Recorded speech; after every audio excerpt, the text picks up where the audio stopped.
பெரியோர்களே, எனதருமை தாய்மார்களே, கல் தோன்றி மண் தோன்ற காலத்தே முன் தோன்றி மூத்த குடி நம் தமிழ் குடி. நீலவண்ண கடல் அலை ஆடையாக்கி நெடுமலைகள் அடர்வடத்தை முடியில் சூட்டி வேளமனும் முத்தமிழா. அத்தகைய காவியங்கள் இலக்கியங்கள் எந்நாளும் உன்னை ஓற்றி காக்கும் இரண்டடியாம் திருக்குறளும் அகம் 400 புறம் 400 மங்காதான் ஒரு நாள் எங்கெங்கும் நோக்கினும் சீராக இருந்தவர்களால் தப்பாக சீற்றம் கொண்டது சீறி எழுந்தது நாடே பிணக்குவியல் காடாகி. எங்கே ஒருவன் கட்டினம் காலை கன்னித்தமிழ் வீரன் சிங்கரடு போட்டு சீறி எழுந்தார். அதைத்தான் கல் தோன்றி மண் தோன்ற காலத்தே முன் தோன்றி மூத்த குடியென வாழ்த்து.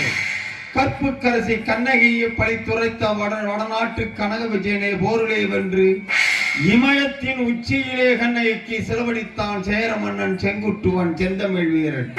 ஏன் சீர் வந்த புனிதனை அடித்து விரட்டினால் துரத்தினால் செல்லையடி வள்ளியம்மை ஜான்சிராணி இன்னொருத்தி பால்மனம் மாறாத தன் மகன் பாலகன் கையிலே வீரவாள் கொடுத்து போருக்கு போய் என்றார்.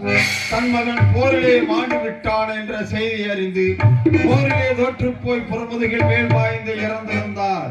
ஒரு கோழைக்கு பால் கொடுத்த என் கொங்கையை அறுத்திருவேன் என்று ஆர்வரித்து ஓடினார் தேடினார் போர்க்களம் என்றார்.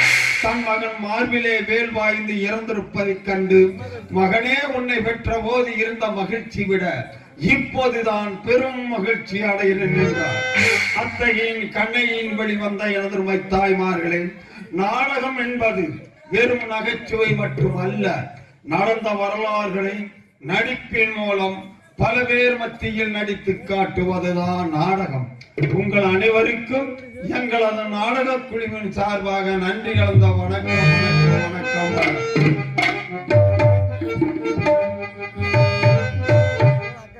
ஒன்னாயிருக்க கத்துக்கணும், இந்த உண்மையை சொன்னால்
சொல்வார்கள்.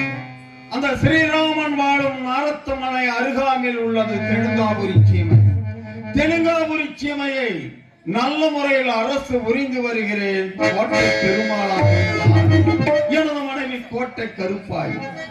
இந்த தெலுங்காபுரி சீமையை நல்ல முறையில் வாழையடி வாழையாக எங்கள் வம்சம் நல்ல முறையில் அரசு புரிந்து வந்தாலும் எனக்கு இத்தனை வயது திருமணம் ஆண்டு பல ஆண்டுகளாகிவிட்டது.